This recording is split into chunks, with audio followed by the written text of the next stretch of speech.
வணக்கம். இது கரு டிவி. நான் உங்கள் கரு ஜெயசுமணிமாறன்.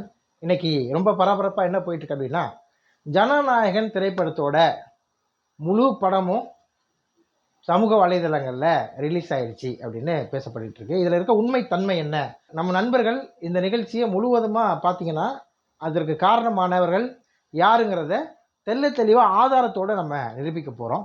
சினிமா துறையை பொறுத்த வரைக்கும் ஒரு திரைப்படம் எடுக்கிறோன்னா, திரைப்படம் எடுத்த உடனே ஒரு ஹார்ட் டிஸ்கில் அதை லோட் பண்ணிவிட்டு அந்த ஃபுட்டேஜ் எடுத்து போய் எடிட்டர்கிட்ட கொடுத்தோம்னா அந்த ஃபுட்டேஜிலேருந்து எஞ்சியெல்லாம் நீக்குவார். எது தேவையில்லைன்னு நீக்கிட்டு தேவையான ஷாட்டுகள் நல்லா வந்திருக்க ஷாட்லாம் தூக்கி வச்சு அதை அவரோட டேஸ்ட்டுக்கு ஏற்ற மாதிரி அவர் எடிட் பண்ணுவார். அப்போது ஒரு இயக்குனரும் அவர் கூட இருப்பார்.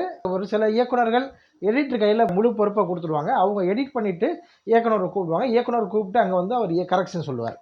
இந்த கரெக்ஷன் சொல்கிறதுக்கு இது எடிட்டிங் டேபிளில் இருக்கும்பொழுது இது எடிட்டோட ரெஃபரன்ஸ். இந்த படத்தை பொறுத்த வரைக்கும் இந்த காட்சியில் எடிட்டர் ரெஃபரன்ஸ் அப்படின்னு போட்டு இந்த காட்சி வெளியாக இருக்கிறதா சொல்கிறாங்க. நான் இன்னும் அந்த படத்தை பார்க்கல. ஒரு சின்ன காட்சி கூட அந்த படத்துலேருந்து நான் பார்க்கல. ஆனால் கேள்விப்பட்ட விஷயங்கள், இத்தனை விஷயங்கள் வருது. படக்குழு தயாரிப்புலேருந்து கம்ப்ளைண்ட் கொடுத்ததுக்கப்புறம் தான் இதை ஆதாரப்பூர்வமாக அதிகாரப்பூர்வமாக கம்ப்ளைண்ட் கொடுத்ததுக்கப்புறம் தான் இதை பற்றி நான் பேசவே ஆரம்பிக்கிறேன். அது வரைக்கும் இதை பேசவே இல்லை. அந்த கிளிப்பிங்ஸ் ஃபோட்டோஸ்லாம் வருது. அந்த ஃபோட்டோஸ் வச்சு நம்ம பார்க்கும்பொழுது அதில் எடிட்டர் ரெஃபரன்ஸ் போட்டுருது. எடிட்டர் தான் அதை எடிட் பண்ண போகிறாரு. அவருக்கு எதுக்கு ரெஃபரன்ஸு தேவையில்லைல்ல. இப்போது எடிட்ரு யாருக்காவது அனுப்புனாதான். இப்போ அங்கேருந்து ஒரு இயக்குனர் ரொம்ப பிஸியாக இருக்கார், அவர் எடிட்டர் ரூமுக்கு அவரால் வர முடியல, வேற ஒரு ஷூட்டிங்கில் பிஸியாக இருக்கார், வெளியூரில் இருக்கார். அப்படிங்கும்போது அவரை கேட்குறாரு, சார் எடிட்டர் சார் எனக்கு கொஞ்சம் இந்த ஃபுட்டேஜ் அனுப்புங்க, அதில் அந்த கரெக்ஷன் இருக்கான்னு பார்க்கணும், என்னால் இப்போ உங்கள்ட்ட நேரடியாக வர முடியாதுன்னு அந்த இயக்குனர் சொன்னால் எடிட் ரெஃபரன்ஸுங்கிற வார்த்தையை அங்கே வாட்டர் மார்க்காக போட்டு அனுப்பலாம். ஏன்னா இந்த காட்சி எங்கேயுமே லீக் ஆகிடக்கூடாதுங்கிறது தான் அந்த எடிட் ரெஃபரன்ஸுங்கிற வாட்டர் மார்க்கே போடுறாங்க. புரியுதுங்களா உங்களுக்கு? அப்போது எடிட்டர் எந்த அளவுக்கு ஒரு கவனமாக இருந்திருப்பார். ஒரு திரைப்படம் குழு இருக்குன்னா அந்த குழுவுக்கு கேப்டன்ஷிப்பாக யார் சொல்கிறாங்க? இயக்குனர் தான் சொல்கிறாங்க. அப்போது இயக்குனர் கையில் தான் அத்தனை இருக்குது. அப்படிப்பட்ட இயக்குனருக்கு அவருக்கு தான் பொறுப்புணர்வு இருக்குது. ஏன்னா அவருடைய படைப்பு வெளியே வரப்போகுது. அது எங்கேயுமே லீக் ஆகாமல் பாதுகாக்க வேண்டிய பொறுப்பு ஒரு இயக்குனருக்கு இருக்குது. அப்படி ஒரு பாதுகாப்பு உணர்வு உள்ள ஒரு இயக்குனருக்கு ஒரு எடிட்டர் அனுப்பும்போது என்ன அனுப்புகிறாரு? எடிட்டிங் ரெஃபரன்ஸ் போட்டு தான் அனுப்புகிறாரு. படம் ரொம்ப தெளிவாக இருக்குது, பக்காவாக இருக்குது, 4K பிரிண்ட் பார்த்த மாதிரி இருக்குது அப்படின்றாங்க. அப்போது இவ்வளோ கிளியராக இருக்குன்னா டிஐலாம் பண்ணதுக்கப்புறம் தான் இந்த படம் வந்திருக்கும். டிஐ பண்ணதுக்கப்புறம் அது டிஐ ரெஃபரன்ஸ் தானே போடணும். எடிட் ரெஃபரன்ஸ் போகிறதுக்கு வாய்ப்பு இல்லை. டிஐ போச்சுன்னா டிஐலேருந்து அங்கே போகுதுன்னா எடிட்டிங் ரெஃபரன்ஸ் தான், எடிட்டிங் ரெஃபரன்ஸ் தான். ஓகேங்களா? எடிட்லாம் முடிஞ்சு அதை ஒரு இயக்குனர் பார்த்து அவர் ஃபைனல் பண்ணி அதில் கரெக்ஷன்லாம் பார்த்து எல்லாம் ஃபைனல் பண்ணதுக்கப்புறம் தான் டிஐக்கு அனுப்புவாங்க. அப்போ டிஐக்கு அனுப்புனதுக்கப்புறம் இது ரிலீஸ் ஆகிருக்குன்னா எடிட்டர் ரெஃபரன்ஸ்னு யார் போட்டுக்கலாம்? நீங்கள் யோசிச்சு பாருங்களேன். எடிட்டர் போட்டிருக்க மாட்டார், டிஐயில் போட்டிருக்க மாட்டாங்க. அப்போ யார் போட்டிருப்பா? இது சினிமா விவரம் தெரியாத ஒருத்தர் தான் அதை போட்டுக்கணும். ஏன்னா டிஐலாம் பண்ணதுக்கப்புறம் அது எடிட்டிங் ரெஃபரன்ஸாகவே வராது, ரெஃபரன்ஸே கிடையாது. இது முழுமையடைந்த ஒரு படம், அது படம் மூவி, ஜனநாயகன் மூவி ஆகிடும். அது எடிட்டிங் ரெஃபரன்ஸாக வராது. அப்படி இருக்கும்பொழுது யாரோ ஒருவர் இதை சினிமாவை பற்றியே தெரியாதவர், உதாரணத்துக்கு சொல்கிறேனே, இப்போ விஜய் குரூப்பில் இருக்கிற ஆதவர்ஜினா, அவருக்கு சினிமா பற்றி தெரியாதவருக்கு, அவரோட பின்புலம் வேறு. அவர் ஜிம் மாஸ்டராக இருந்திருக்காரு, சோசியல் மீடியாவில் ப்ரொமோட் பண்ணுறதுக்காக ஒரு மீடியா வச்சுருக்காரு. அதுதான் அவருக்கு தெரியும். சினிமா பற்றி அவருக்கு 100% தெரியறதுக்கு வாய்ப்பு இல்லை. எனக்கு தெரிஞ்சு 0% கூட ஆதவர்ஜினாவுக்கு தெரியறதுக்கு வாய்ப்பு இல்லை. அப்போது இது ஆதவர்ஜினா மாதிரி, அந்த உதாரணத்துக்கு சொல்கிறேன், நான் ஆதவர்ஜினான்னு சொல்ல, உதாரணத்துக்கு சொல்கிறேன். ஆதவர்ஜினா மாதிரி ஒரு சினிமா பற்றியே தெரியாத ஒருத்தர் தான், அதாவது பட தயாரிப்பு நிறுவனத்திலேருந்து வரல, ஹீரோட்டிலேருந்து வரல. அப்போது யாரோ ஒருவர் எடிட்டர் மூலமாக வந்திருக்குங்கிறத நிரூபிக்கிறதுக்காக எடிட் ரெஃபரன்ஸும் போட்டாங்க. எடிட்டிங்கில் ஏதாவது கரெக்ஷன் இருக்கான்னு சொல்கிறதுக்காக இயக்குனருக்கு அனுப்புகிறாருன்னு வச்சுங்களேன். இயக்குனர் இப்போ கரெக்ஷன் பார்த்துறாரு, பார்த்து முடிச்சு எல்லாம் எடிட் பண்ணிடுறாங்க. எடிட் பண்ணி முடித்தோடனே அங்கேருந்து டப்பிங் போகும்போது ஃபுட்டேஜை எடிட் ரெஃபரன்ஸ் போட்டு அனுப்ப மாட்டாங்க. டப்பிங் போகும்போது எடிட் ரெஃபரன்ஸ் போட்டு அனுப்ப மாட்டாங்க. இப்போ ஜனநாயகன் ஃபார் டப்பிங் அப்படின்னு ஒரு இது ஓடிடும். வாட்டர் மார்க் போட்டு தான் டப்பிங்கே அனுப்புவாங்க. மியூசிக் டைரக்டருக்கு அனுப்புனாலும் ஃபார் மியூசிக் அப்படின்னு போட்டு அனுப்புவாங்க. ஃபார் எஃபெக்ட் இப்படின்னு போட்டால் அதுக்கான எந்த டிபார்ட்மெண்ட்டை கொடுக்குறோமோ அந்த வாட்டர் மார்க்கை போட்டு அனுப்பிடுவாங்க. அப்போ அங்கேருந்து ரிலீஸ் ஆகும்போது இந்த டிபார்ட்மெண்ட் தான் ரிலீஸ் ஆயிருக்குன்னு தெரிஞ்சிருக்கும். அப்போ அப்படி ஒரு விஷயத்த அந்த டிபார்ட்மெண்ட் தன்னோட டிபார்ட்மெண்ட்டுக்கு கெட்ட பேர் வர அளவுக்கு இவங்க ரிலீஸ் பண்ண மாட்டாங்க. ஃபார்ம் போட்டால் அவங்க அதுலேருந்து லீக் பண்ணால் அவங்க பொறுப்பேற்றுக்க வேண்டிய ஒரு சூழ்நிலை வரும். அதனால் அவங்க பொறுப்பே, அதுக்காகத்தான் அந்த வாட்டர் மார்க் போட்டு அனுப்புறது. அது சப்போஸ் லீக் ஆச்சுன்னா இங்கேருந்து அந்த ஃபார் டப்பிங் இருக்கு இல்லையா, டப்பிங் ஸ்டுடியோவில் ரிலீஸ் பண்ணிருக்காங்க அப்படின்னு தெரிஞ்சுக்கிறதுக்காக தான் ஃபார் டப்புன்னு போட்டிருப்பாங்க. இதுதான் சினிமாவோட ஃபார்மட். இது சின்ன படமாக இருந்தாலும் சரி, பெரிய படமாக இருந்தாலும் சரி, இதுதான் ஃபார்மட். இதுதான் சினிமாவில் காலகாலமாக நடந்து வர ஃபார்மட். இதுக்கு அனுப்பும்பொழுது ஃபார் டப்பிங் சொல்லி ஒரு வாட்டர் மார்க் போட்டு தான் அனுப்புவாங்க. இப்போ ஒவ்வொரு டிபார்ட்மெண்ட்டுக்கு அனுப்பும்போது ஃபார் போட்டு இந்த டிபார்ட்மெண்ட் அனுப்புவாங்க. அதே மாதிரி சென்சார்லேருந்து ரிலீஸ் ஆகிருக்குன்னு ஆதவர்ஜினா சொல்கிறார். இது சென்சார்லேருந்து ரிலீஸ் ஆகிறதுக்கு வாய்ப்பே இல்லை எனக்கு தெரிஞ்சு. ஏன்னு கேட்டிங்கன்னா, இப்போ சென்சாரில் படம் பார்க்குறாங்கன்னா, முன்னாடிலாம் வந்து நம்ம வந்து ஒரு தேட்டரில் வந்து இப்போ அப்போ வந்து இது ஃபிலிம் ரோல் இருக்கும். ஃபிலிம் ரோலை எடுத்துகிட்டு போய் ஒரு தேட்டர் பிடிச்சி ஒரு ப்ரீவியூ தேட்டருக்கு பிடிச்சி அந்த ப்ரீவியூ தேட்டரில் சென்சார் ஒரு குரூப்புக்கு போட்டு காட்டணும் படத்தை. அப்போ ஃபிலிமில் இருந்தப்போ ஃபிலிமில் எடுத்துகிட்டு போவாங்க. அதுக்கப்புறம் பார்த்தீங்கன்னா இப்போ வந்து டிஜிட்டல் ஆயிடுச்சு. டிஜிட்டல்னால் கியூப் இருக்குது. கியூப்பில் தான் இந்த டிஐ பண்ணதுக்கப்புறம் நேரடியாக கியூப்பில் ஏற்றிடுவாங்க. கியூப்பில் ஏற்றுறதுக்கு அவங்க வந்து ஒரு டிஃப் ஃபார்மேட்டில் தான் கொடுப்பாங்க. டிஃப் ஃபார்மேட்டில் அதுவும் இமேஜாக தான் இருக்கும். ஒரு ஃப்ரேம்னா 24 இமேஜ் ஃப்ரேம் பை ஃப்ரேம் தான் வரும். அது ஒரு இமேஜாக தான் வரும். இப்படி இமேஜாக தான் வந்து அவங்க கியூப்புக்கு அனுப்புவாங்க. இப்போ கியூப்பில் என்ன பண்ணுவாங்க, அதை வந்து மூவியாக கன்வெர்ட் பண்ணி வச்சுக்குவாங்க. இப்போ கியூப்பில் பாதுகாப்பாக இருக்கும். ஏன்னா கியூப்பில் இருந்து வெளியே போகிறதுக்கான எந்த வித வாய்ப்புமே கிடையாது. அது உண்மை. ஏன்னா இவங்க பர்மிஷன் கொடுத்தா தான் கியூப்பில் இருந்து அங்கே ரிலீஸ் பண்ணுவாங்க. எந்த தேட்டருக்கும் அந்த தேட்டருக்கு ரிலீஸ் பண்ணுவாங்க. இப்போ நீங்கள் வந்து உதாரணத்துக்கு 4 ஃப்ரேம்னு ஒரு தேட்டர் இருக்குது இங்கே ப்ரிவியூ. அங்கே வந்து நம்ம சென்சார் குரூப் வந்து படம் பார்க்குறாங்கன்னு வச்சுக்கலாம். இப்போ 4 ஃப்ரேமில் இந்த கியூப் மிஷின் ஒன்று இருக்கும். இந்த கியூப் மிஷின் இருக்கும். இவங்க ஒரு கோட் நம்பர் வச்சுருப்பாங்க கியூப்லேருந்து. அந்த கோட் நம்பரை அவங்களுக்கு கொடுப்பாங்க. அந்த கோட் நம்பர் கொடுக்கும்பொழுது அந்த கோட் நம்பரை இங்கே போடும் பொழுது இவங்க அக்செப்ட் பண்ணதுக்கப்புறம் தான் அந்த படமே ரிலீஸ் ஆகும். அப்போ சென்சார்லேருந்து வந்திருக்குன்னு சொல்கிறது முழுக்க தவறான விஷயம். ஏன்னா கியூப்பில் தான் இருந்து படம் பார்க்குறாங்க சென்சார். அப்போது சென்சார் அப்படி பார்க்கும்பொழுது ரிலீஸ் பண்ணால் கியூப் தான் ரிலீஸ் பண்ணிருக்கணும். இவங்க ஏன் கியூப்பை பற்றி பேசலை? கியூப் பண்ணிச்சு நான் சொல்ல வரல. ஆனால் ஏன் கியூப்பை பற்றி என்னங்க, அங்கே தான் அவங்க தான் வச்சுருப்பாங்க ஃபுட்டேஜ். அங்கே தான் இருந்தால் நீங்கள் வந்து ஏன்னா நான் படம் ஒர்க் பண்ணியிருக்கிறேன், படம் வந்து ரிலீஸ் பண்ணியிருக்கேன். என்னோடய படத்துக்கு நான் வந்து முழுமையாக வந்து இதெல்லாம் பார்த்துருக்கேன், படிப்படியாக பார்த்துருக்கேன். அதனால சொல்கிறேன் கியூப்பில் இருந்து ரிலீஸ் பண்ணுறதுக்கான வாய்ப்புகள் 100% கிடையாது. ஏன்னா அவங்க அப்படி இல்லை. அவங்க 100% வந்து நம்பகத்தன்மையான ஒரு கம்பெனி. இன்னொன்று இத்தனை படங்கள் அவங்க வந்து ரிலீஸ் பண்ணுறாங்க அப்படிங்கும்போது வந்து அவங்களோட நம்பகத்தன்மையை கெடுத்துக்க அவங்க விரும்ப மாட்டாங்க. ஸோ ஓகே, அங்கேயும் எடிட் ரெஃபரன்ஸ்னு போய் சேர்றதுக்கான வாய்ப்புகள் இல்லை. கியூபுக்கும் போக வாய்ப்பு இல்லை.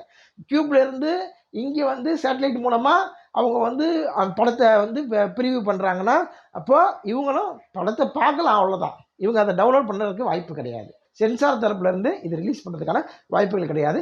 இங்கே இடத்துல தான் ஆதவ ஜனமான ஒரு டவுட் வருது. ஏன் தேவையில்லாமல் சென்சாரை போய் சொல்கிறாங்க. அது சேட்டலைட்டில் தான் லீக் பண்ணிருக்காங்கன்னா சேட்டலைட் லீக் பண்ண எப்படி லீக் பண்ணுவாங்க? சேட்டலைட்டில் லீக் பண்ணால் எப்படி நீங்கள் வந்து சமூக வலைதளங்களில் வரும் வீடியோ யோசிச்சு பாருங்களேன். சேட்டலைட்லேருந்து சமூக வலைதளங்கள் எப்படி வரும்? சமூக வலைதளங்களை பொறுத்த வரைக்கும் நீங்கள் என்ன பண்ணுவீங்க, அந்த ஃபுட்டேஜை எடுத்து அப்லோடு பண்ணணும். நீங்கள் இப்போ நிறைய சோஷியல் மீடியா வச்சுருக்கவங்க இருப்பீங்க, உங்களுக்கு தான் தெரியும். அந்த சோஷியல் மீடியாவில் என்ன பண்ணுவோம், ஒரு ஃபுட்டேஜ் எடுத்து அந்த ஃபுட்டேஜை அப்லோட் பண்ணுவோம். அப்லோட் பண்ண தான் போகும். நீங்கள் சேட்டலைட் மூலமாக எப்படி வந்து அதில் வந்து ஒரு ஃபுட்டேஜை போட முடியும், ஒரு வீடியோவை நீங்கள் பரப்ப முடியாது இல்லையா? அப்போ அதுவும் தவறான ஒரு விஷயம். அப்போ அதை வச்சு நான் சொன்னது முழுக்க போய் அது வந்து இப்போ இன்னொரு விஷயம், இன்னொரு டவுட் வரலாம். இப்போது படம் பார்க்குறாங்க, சென்சார் போர்டில் படம் பார்க்குறாங்க. படம் பார்த்துட்டு அதில் சில கட்டெல்லாம் சொல்லுவாங்க. அங்கே அப்பா ஒரு 10 கட்டு இருக்குது, 20 கட்டு இருக்குது அப்படி சொல்லி கட்டு கொடுப்பாங்க. கட்டு கொடுத்து ஒரு லிஸ்ட்டு கொடுத்துருவாங்க, இதை கட் பண்ணி கொண்டு வாங்க அப்படின்னு. அந்த கட் பண்ணதுக்கப்புறம் தேட்டரில் பார்க்க மாட்டாங்க. அவங்களுக்கு இப்போ முன்னாடிலாம் வந்து டிவிடியில் கொடுக்கணும், இப்போ ஹார்ட் டிஸ்கில் படத்தை கொடுக்குறாங்க. அதுக்கப்புறம் ஹார்ட் டிஸ்கில் வந்து படத்தை கொடுத்து தான் அனுப்புகிறாங்க. அப்படி சென்சார் போர்டுக்கு கொடுக்கும்பொழுது கூட அங்கே என்ன போட்டிருக்குன்னா வாட்டர் மார்க்கில் ஃபார் சிசி கட் அப்படின்னு போட்டிருக்கோம். சென்சார் கட்டு என்ன கொடுத்துச்சோ அந்த கட்டெல்லாம் பண்ணிவிட்டு ரொம்ப குவாலிட்டியிலாம் கொடுக்க மாட்டோம். அது நீங்கள் லோ குவாலிட்டியில் தான் கொடுப்போம் நம்ம. ஏன்னா அங்கேருந்து ஏதாவது மிஸ்யூஸ் ஆகக்கூடாதுங்கிறக்கா லோ குவாலிட்டியில் அங்கே கொடுப்போம். அப்போது அங்கே கொடுக்கும்பொழுது கூட ஃபார் சிசி கட்டுன்னு போட்டு தான் கொடுத்துருப்போம். அங்கேயும் எடிட்டட் ரெஃபரன்ஸ் கொடுக்க மாட்டோம். எடிட்டட் ரெஃபரன்ஸு அங்கே போகிறதுக்கான வாய்ப்புகள் கிடையாது. அப்போது யோசிச்சு பார்த்தீங்கன்னா சென்சாரும் இதை ரிலீஸ் பண்ண வாய்ப்பு இல்லை. அந்த பாதுகாத்து வச்சிருக்கிற கியூப் நிறுவனமும் இதை ரிலீஸ் பண்ண வாய்ப்பு இல்லை. டப்பிங்கில் ரிலீஸ் பண்ண வாய்ப்பு இல்லை. டிஐயில் ரிலீஸ் பண்ண வாய்ப்பு இல்லை. இன்னொரு கேட்டிங்கன்னா டிஐயில் சவுண்டோடு அவங்க வாங்க மாட்டாங்க.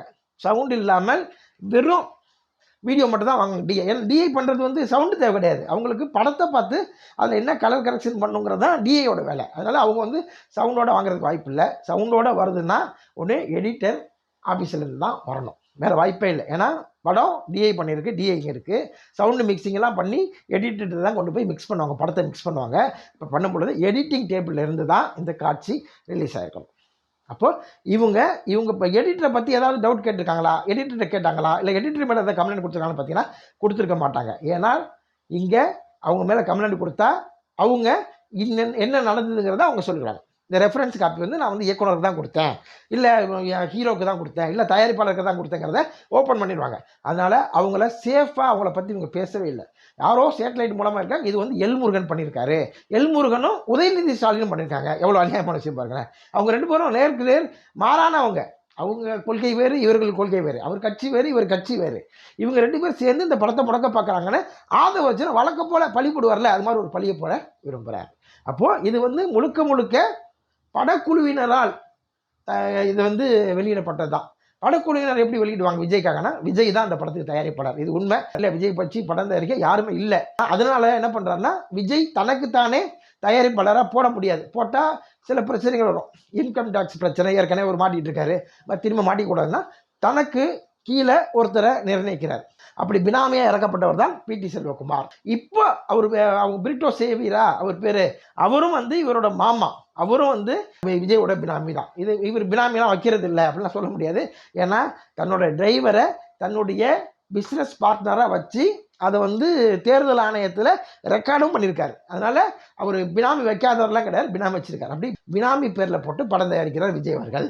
இன்னொரு விஷயம் எனக்கு என்ன டவுட் வருதுன்னா, விஜயோட பர்சனல் லைஃப்பை நம்ம பேசுகிறதுல எப்பயும் பேசுகிறதில்ல, பட் இந்த இடத்துல பேச வேண்டிய ஒரு சூழ்நிலைக்கு நம்ம தள்ளப்பட்டிருக்கோம். என்னன்னு கேட்டிங்கன்னா, அவங்க மனைவி வந்து டைவர்ஸ் அப்ளை பண்ணுறாங்க. கோர்ட்டில் அந்த கேஸ் போகுது. அந்த கேஸ் வந்து டிவிலெலாம் ரிலீஸ் ஆகுது. ரிலீஸ் ஆனோடனே அவங்க என்ன காரணம் சொல்கிறாங்க, என்னுடைய கணவருக்கு ஒரு நடிகையுடன் தொடர்பு இருக்கிறது, அந்த நடிகை பேரை நான் குறிப்பிட விரும்பவில்லை, அப்படி தேவைன்னா குறிப்பிடுவதற்கும் நான் தயாராக இருக்கிறேன் அப்படி தான் சொன்னாங்க. அந்த நடிகை யாருங்கன்னு சொல்லி அவர் அசிங்கப்படுத்துகிறார். இப்படி ஒரு விஷயம் வருது. இது வந்து பரபரப்பாக பேசப்படுது. இந்த விஷயம் நடந்தோடனே ஒரு சாதாரண கணவன் என்ன பண்ணுவார், ஒரு மனைவி இப்படி டைவர்ஸ் அப்ளை பண்ணிட்டா டக்குன்னு மனைவிக்கு ஃபோனை போட்டு, ஏமா அப்படிலாம் பண்ணுறேன், நான் என்ன தப்பு பண்ணேன் சொல்லு, நான் எந்த தப்பு பண்ணலையே, நான் போய் என்னை நியாயப்படுத்துவேன் இல்லையா, நான் தவறு செய்திருந்தாலும் நியாயப்படுத்துவேன் இல்லையா, இல்லை நான் அப்போல்லாம் செய்யாதம்மா, டைவர்ஸ் பண்ணாதம்மா, நான் வந்து எலெக்ஷன் நிற்கிறேன் அப்படி தானே பேசியிருக்கணும், காம்ப்ரமைஸ் பேசியிருக்கணும். ஒரு கணவன், ஒரு சாதாரண கணவன் அதெல்லாம் பண்ணுவோம். மனைவி அனுப்பணுன்னே ஷாக் ஆகி அதுதானே பண்ணியிருக்கணும். விஜய் அவர்கள் பண்ணாரா, பண்ணலை, அதை பற்றி பேசாதீங்க, என் மனைவி ஒர்த்து கிடையாதுன்னு சொன்னவர் தான் விஜய் அவர்கள். இன்னொரு விஷயம் கேட்டிங்கன்னா, இந்த ஒர்த்து கிடையாதுன்னு சொல்கிறதுக்கு முன்னாடி அவர் என்ன பண்ணுறாரு, என்னை எதிர்த்து கோர்ட்டுக்கு போயிட்டியா அப்படின்ட்டு அவர் நடிகை பேரை சொல்லலை அவங்க மனைவி, இருந்தாலும் அந்த நடிகையை கூட்டிக் கொண்டு ஒரு கல்யாண ஃபங்க்ஷனுக்கு வரார். இப்போ இவருடைய எண்ணம் சைக்காலஜி, இந்த சைக்காலஜி தான் நான் விஜய் அவர்கள் தான் செய்தாருன்னு ஆணித்தரமாக சொல்ல முடியனால இந்த சைக்காலஜி இருக்குல்ல, நீ என்னை வந்து அவமானப்படுத்த நினச்சியா, என்னை அசிங்கப்படுத்த நினச்சியா, உங்ககிட்ட நான் தோக்க மாட்டேன். நீ கோர்ட்டில் போய் அதுக்கப்புறம் அவங்க சொல்லி இந்த நடிகை கூட தான் எனக்கு தொடர்பு இருக்குன்னு நீ சொல்லி நான் வந்து வந்தேன்னா எனக்கு அசிங்கம். அதெல்லாம் கிடையாது. நீ என்ன சொல்கிறது, இந்த நடிகை கூட தான் நான் இருக்கேன், இந்த நடிகை கூட்டு நான் வெளியே வருவேன், என்ன பண்ண முடியும்னு 2வது நாள் கூலாக அந்த நடிகையோட காரில் வந்து ஒரே காரில் வந்து இறங்கி ஒரே கலர் ட்ரெஸ்ஸு போட்டுக்கிட்டு அந்த ஃபங்க்ஷன் அட்டன் பண்ணிட்டு போகிறேன். அந்த மென்டாலிட்டி பாருங்கள். நான் செய்வேன், நீ வந்து நான் வந்து செஞ்ச தவறை சொல்லிட்டியா, நான் செய்வேன், நான் செஞ்சேன், உன்னால் என்ன பண்ண முடியும்னு ஒரு மென்டாலிட்டி, அந்த சைக்காலஜி அந்த விஜய் அவர்கள்ட்ட இருக்குது. அவருடைய பர்சனல் லைஃப்பில் இருக்க சைக்காலஜியை அப்படியே இந்த நிகழ்வில் ஒப்பிட்டு பார்த்தீங்கன்னா உங்களுக்கு தெரிஞ்சிடும். சென்சாரில் இந்த படம் தடுக்கப்படுகிறது. இந்த படத்தை ரிலீஸ் பண்ணால் விஜய் அவர்கள் நான் பெரிய அரசியல்வாதி, அரசியலை திருத்த வந்திருக்கிறேன், நான் மாற்ற வந்திருக்கிறேன், நான் மாற்றத்தை தர வந்திருக்கேங்கிற காட்சிகள்லாம் அந்த படத்தில் இடம்பெறுது அப்படின்றாங்க. இப்போ இந்த படம் வந்திருந்தா நான் வந்து பெரிய மாஸ் லீடர் ஆகிருப்பேன். அப்போ அந்த படத்தை தடுக்கிறது நினைக்கிறது யார், சென்சார் தான் தடுக்க நினைக்குது. சென்சார் தடுக்க நினைக்குதுன்னா அதை எதிர்த்து நான் படத்தை ரிலீஸ் பண்ணுவேன்ற மென்டாலிட்டி, அவருடைய பர்சனல் லைஃப்பில் என்ன மென்டாலிட்டி காட்டினாரோ, என்ன வந்து ஆட்டிடியூட் காட்டினாரோ அந்த ஆட்டிடியூடை இங்கேயும் காட்டுறாரு. பழி வாங்குற உணர்வும், நீ வந்து என்னை தடுக்க நினைச்சா நான் செய்வேன் அப்படிங்கிறது அவருக்கு வந்து இரத்த ஓட்டத்தில் கலந்துருக்கு. அந்த சைக்காலஜியை தான் இங்கேயும் காட்டியிருக்கிறாரு. அதனால தான் நான் ஆணித்தரமாக சொல்கிறேன், அதுக்கு தான் சொன்னேன் ஆதாரத்தோட சொல்கிறேன்னு. இந்த ஒரு ஆதாரம் போதுன்னு நினைக்கிறேன். அவரோட பர்சனல் லைஃப் ஆதாரத்தையும் இதையும் மிக்ஸ் பண்ணி பார்த்தீங்கன்னா இந்த ஆதாரம் போதுன்னு நினைக்கிறேன். எனக்கு தெரிந்து இந்த படம் விஜய் தரப்பில் இருந்து தான் வெளியிடப்பட்டிருக்க வேண்டும் அப்படிங்கிறதா என்னோட கருத்து. தயவுசெய்து நண்பர்கள் இந்த வீடியோ பாருங்கள், இந்த வீடியோ உங்கள் நண்பர்களுக்கு ஷேர் பண்ணுங்கள். ஏன்னு கேட்டிங்கன்னா, நானும் ஒரு சாமானியனாக இருக்கலாம், ஆனால் ஒரு சாமானியனோட கருத்து தான் வந்து இங்கே வந்து பிரதிபலிக்கணும். என்ன மாதிரி எத்தனையோ சாமானியர்கள் இருப்பீங்க. நம்ம வந்து எந்த வகையிலும் பாதிக்கப்படக்கூடாது. இப்படி ஒரு சைக்காலஜி உள்ள ஒருத்தர் அரசியலுக்கு வந்துட்டார்னா அவர் கட்சி தொண்டர்களுக்கு மட்டும் அவர் தலைவராக மாட்டார், அவர் கட்சி தொண்டர்களுக்கு மட்டும் அவர் முதல்வராக மாட்டார். அவர் வென்று வந்து அந்த சீட்டில் உட்காந்துட்டார்னா அனைவருக்கும், எனக்கு உங்களுக்கு அனைவருக்குமே அவர் வந்து ஒரு தலைவர், ஒரு எம்எல்ஏ, ஒரு முதல்வராக தான் இருக்கணும். அவர் இப்படி ஒரு மென்டாலிட்டி உள்ள ஒருவர் வந்தார்னா அவர் கட்சிக்காரர்களுக்கு மட்டும்தான் அனைத்தும் பண்ணுவார், பொதுமக்களுக்கு எதுவும் பண்ண மாட்டார் அப்படின்னு தெரிந்து கொள்வதற்காக தான் இந்த விஷயத்தை நம்ம பேசுகிறோம். இதை எல்லாருக்கும் முழுமையாக பாருங்கள், தவறு இருந்தால் சுட்டி காட்டுங்க.